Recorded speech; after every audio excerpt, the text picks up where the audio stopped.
¿Ya? Esa, como decimos, sí es una gran pregunta. A ver, ¿cómo se relaciona el pecado con el cristiano en el Nuevo Testamento? Muy bien. Para empezar, en el Antiguo Testamento se decía que el pecado es transgresión de la ley. Levítico capítulo 4, verso 1 al 3 dice: si sacerdote ungido pecare en alguno de los mandamientos de Jehová en los cuales no se han de hacer algunas cosas, traerá por su pecado que habrá cometido un becerro para el holocausto. Es decir, había una ley de mandamientos que te decía qué cosa era el pecado, y cuando descubrías eso, traías tu animalito para el perdón de tu pecado. Bien, eso era en el Antiguo Testamento. Ahora nos vamos al Nuevo Testamento. ¿Y a qué le llaman pecado la Biblia en el Nuevo Testamento? Primera de Juan 3:4 dice: el pecado es transgresión de la ley. En Romanos capítulo 7, verso 7, Pablo dice que yo no conocí el pecado si no dijera la ley no codiciarás. En Romanos 7:9 dice: yo no conocí el pecado sino por la ley. En Romanos 3:20 dice: por la ley es el conocimiento del pecado. En Romanos 4:15 dice: porque donde no hay ley no hay transgresión. En Romanos 7:8 dice: porque sin la ley el pecado está muerto. En Santiago 4:17 dice: al que sabe hacer lo bueno y no lo hace, le es pecado. En Romanos 7:12 dice: el mandamiento es santo, justo y bueno. Así que al que sabe hacer lo bueno, es decir, al que conoce el mandamiento y no lo hace, le es pecado. Muy bien. Todos estos conceptos están dados en el Nuevo Testamento en relación a lo que es pecado. Pecado es transgresión de la ley y no hay ninguna otra definición para pecado. Ahora, muchos dicen, pero en el Nuevo Testamento la ley ya no está vigente.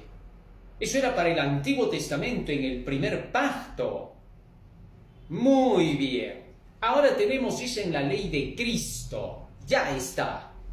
Entonces, en el Nuevo Testamento, la transgresión de la ley de Dios ya no es pecado. Así de simple y así de sencillo, porque eso es para el Antiguo Testamento.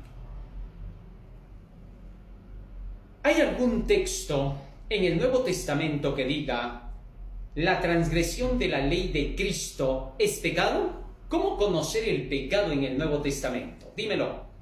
Por favor, un texto que diga: el pecado es la transgresión de la ley de Cristo. Si hay un texto que diga eso, entonces hay una nueva ley que se está dando y que condena el pecado de los que la desobedecen. ¿Tienes algún texto que diga eso? Porque en 1 Timoteo 1:9 dice: la ley ha sido puesta para el parricida, el matricida, para el injusto, para el que hace mal, aquello, todos los pecados. Así que, pero esa es la ley de los 10 mandamientos, esa no es la ley de Cristo. Porque siempre se dice: no, los 10 mandamientos fueron puestos para el injusto, no para el justo. Ya está, descartamos eso. ¿En qué parte del Nuevo Testamento dice que el pecado es la transgresión de la ley de Cristo? ¿Dónde está eso, por favor? No hay.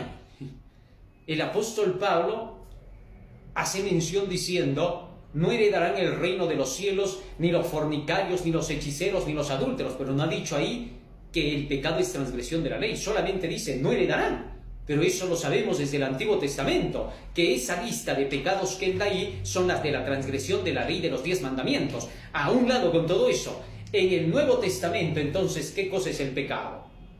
¿Dónde está el texto que diga: la transgresión de esto es pecado? No hay. Así que, por favor, hermano, en el Nuevo Testamento encontramos que los apóstoles siguen apoyándose en la idea de la ley para poder decir qué cosa es pecado.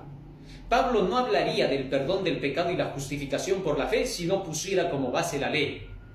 Así que los que te dicen que la ley en el Nuevo Testamento ya no tiene vigencia, te están engañando, querido hermano.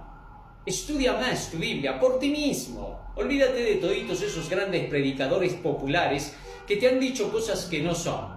Que Dios te bendiga. Amén.